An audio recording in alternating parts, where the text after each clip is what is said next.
আমাদের সমাজে আজ অলিতে গলিতে সব জায়গায় কিন্তু বুদ্ধিজীবী পাওয়া যায়। একজন বুদ্ধিজীবী হওয়ার সঠিক মানদণ্ড হচ্ছে তার রবীন্দ্রনাথ সম্পর্কে জ্ঞান থাকা প্রয়োজন, এবং সেটাই পরীক্ষা করার জন্য আমরা আজকে সবাইকে বলেছি কবিগুরুর একটা গান ব্যাখ্যা করতে। গানটি হচ্ছে রয়েছি নিশির পানে চাহিয়া।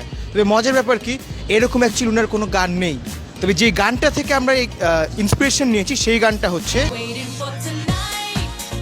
Oh, when you would be here in my arms. Only, darling, darling, I'm only. আমরা সবাই জানি যাচ্ছি কবিগুরু রবীন্দ্রনাথের ম্যারেজ ডে। তো ওনার একটা খুব বিখ্যাত গান আছে রয়েছি নিশির পানে চাহিয়া। গানটি শুনেছি আমরা সবাই, অনেক জনপ্রিয় গান। তো এই গানটি শুনলে আপনার কি মনে হয়? আসলে গানটি খুবই রোমান্টিক একটি গান, Right. অ্যান্ড হচ্ছে যে গানটা যে কোনো মানুষের মনটাকে ভালো করে দেয়। সো হচ্ছে আমার মতো সবারই শোনা উচিত গানটা, আর যারা শুনছে অবশ্যই তাদের সবাই ভালো লাগছে, অ্যান্ড আমিও শুনছি, আমার অনেক ভালো লাগছে। অ্যান্ড আজকে সকালে আমি আর আমার ফ্রেন্ড যখন বাসা থেকে বের হয়েছি, ইনফ্যাক্ট তখন আমরা গানটা শুনেই বের হয়েছি। সিরিয়াসলি তার গানটা শুনলে আমার খুব ভালো লাগে এবং তার মানে আমার খুব আবেগের সৃষ্টি হয়। মানে তার গানগুলো আমি খুব পছন্দ করি এবং আমি রবীন্দ্রসঙ্গীত গাইতেও পছন্দ করি।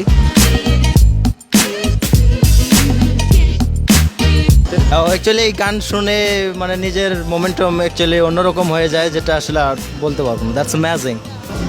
না, অনেক ভালো। ওনার গান শুনলে মনটা ভালো লাগে, মানে মনে একটা ইয়ে আসে যে বাংলাদেশের বিখ্যাত একজন কবি, তার গানে অনেক ভালো লাগে, অনেক সুন্দর। গানটা শুনলে জ্যোৎস্না রাতের কথা মনে হয়। আর এই গানটা শোনাটা আমি সিরিয়াসলি কালেকশনের মধ্যে এই গানটাই আমার সবচেয়ে ফেভারিট। আর এই গানটা শুনলে সত্যি আমি জ্যোৎস্না রাত, সেখানে একটু বৃষ্টি খুব মিস করি। রয়েছ নিশিতে চাহিয়া মিলবে আমারও হিয়া।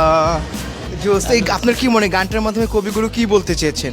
কবিগুরু আসলে নিজের ফিলিংসগুলো বর্ণনা করছেন, অ্যান্ড আমার মনে হয় তিনি নিজের ফিলিংস যেভাবে বর্ণনা করছেন, অ্যান্ড প্রত্যেকটা মানুষ নিজের ফিলিংসগুলোকে ঠিক এই নজরেই দেখে। রোমান্টিক একটা গান আর অনেক স্লো মোশনের গান শুনতে অনেক ভালো লাগে। এই গানটি আসলে শুনলে আমার মনে হয় যে বৃষ্টির দিনে এই গানটা সবচেয়ে বেশি প্রিয়জনদের কথা মনে পড়ে। এই গানটা বারবার তারই কথা মনে পড়ে, যাকে আমরা অনেক ভালোবাসি। আপনি কত ঘন ঘন গানটি শুনেন?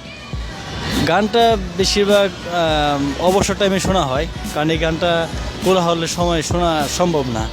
কারণ এই গানটা শোনার জন্য একটা পরিবেশ দরকার, এবং সেই পরিবেশটা অবশ্যই সাইলেন্ট এবং সুন্দর পরিবেশ।